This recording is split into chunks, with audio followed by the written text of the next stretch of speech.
Un bodhisattva es aquel que ha orientado todo su ser hacia el despertar. Se le define como alguien que busca alcanzar la iluminación, no solo por beneficio propio, sino por el de todos los seres sensibles.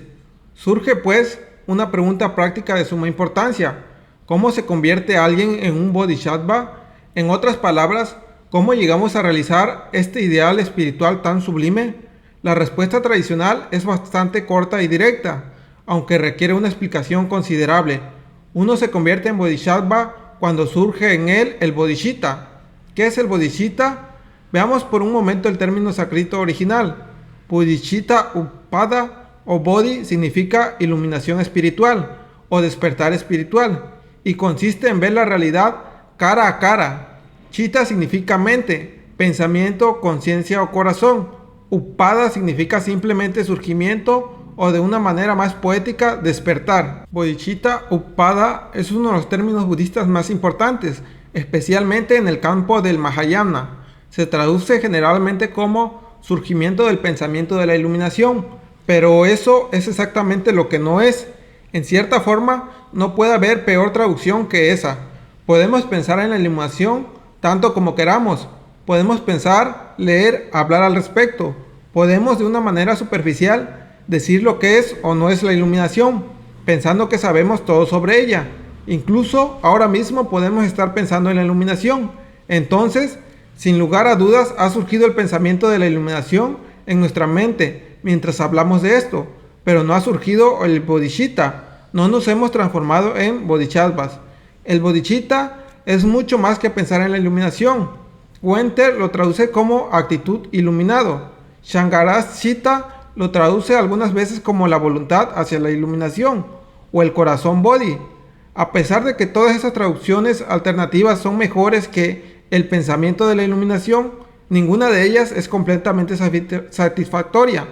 Esto no se debe a las limitaciones del idioma, sino al problema del lenguaje mismo. Podemos decir que el bodhicitta es un término bastante insatisfactorio para definir al bodhicitta. Si te está gustando el video, apóyame con un like para seguir creciendo en mi... El bodhicitta no es un estado mental o una actividad o función mental, en absoluto. Ciertamente no es un pensamiento que ninguno de nosotros pueda contemplar. Si pensamos en la iluminación, eso no es el bodhicitta. Eso no tiene nada que ver con el pensamiento, ni siquiera es un acto de la voluntad, sin que con eso queramos decir nuestra voluntad personal. No es tampoco el estar conscientes, si eso quiere decir que yo estoy consciente o que nosotros estamos conscientes de que exista la iluminación. El bodhicitta no es ninguna de estas cosas. Para las personas que no están suficientemente familiarizados con los 5 skandhas, digamos que skandha es otro de esos términos intraducibles. Generalmente se traduce como agregado o confección, pero resulta insatisfactorio. En realidad es intraducible. En un sentido literal significa el tronco de un árbol, pero eso no nos lleva muy lejos. Sin embargo, los 5 skandhas representan una de las categorías doctrinales básicas del budismo, ya sea en la literatura pali, sánscrita, tibetana o china. Una y otra vez se hacen referencia a los 5 skandhas o los 5 agregados, o como se complace en traducir el término el doctor Conce. El primero de los 5 skandhas es rupa, que significa cuerpo o forma. Esto quiere dar a entender cualquier cosa que se percibe a través de los sentidos. En segundo lugar está vedana, que significa sensación o emoción, ya sea positiva o negativa. En tercer lugar está sangna, que a grandes rasgos se traduce como percepción. Algunas veces se traduce como sensación, pero realmente sensación es una traducción más apropiada para vedana. Sangna es el reconocimiento de algo como esa cosa en particular, que podemos identificar, señalar y etiquetar. En cuarto lugar están los shankaras, términos que es aún más difícil traducir. Algunos eruditos alemanes lo traducen como las fuerzas direccionales.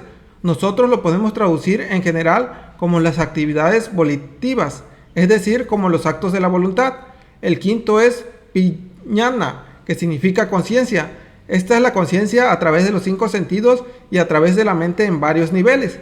Si queremos entender la metafísica y la filosofía budista, debemos conocer estos 5 skandhas de arriba a abajo. Tenemos que estar muy familiarizados con ellos de tal manera que sepamos de lo que estamos hablando.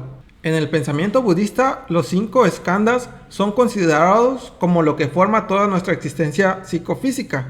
En la gama entera de nuestra existencia psicofísica, en cualquier nivel, no hay nada. No hay pensamientos, no hay sentimientos, ni hay aspectos algunos de nuestra existencia física, que no está incluido en uno u otro de los 5 skandhas. Es por eso que, al principio del Sutra del Corazón, el texto que dice que el Bodhisattva Avalokitesvara, al meditar en lo profundo de la perfección de la sabiduría, miró abajo a la existencia condicionada y vio 5 pilas, 5 skandhas. Eso fue lo que vio, nada más. Vio que toda la existencia condicionada consiste en solo estas 5 cosas.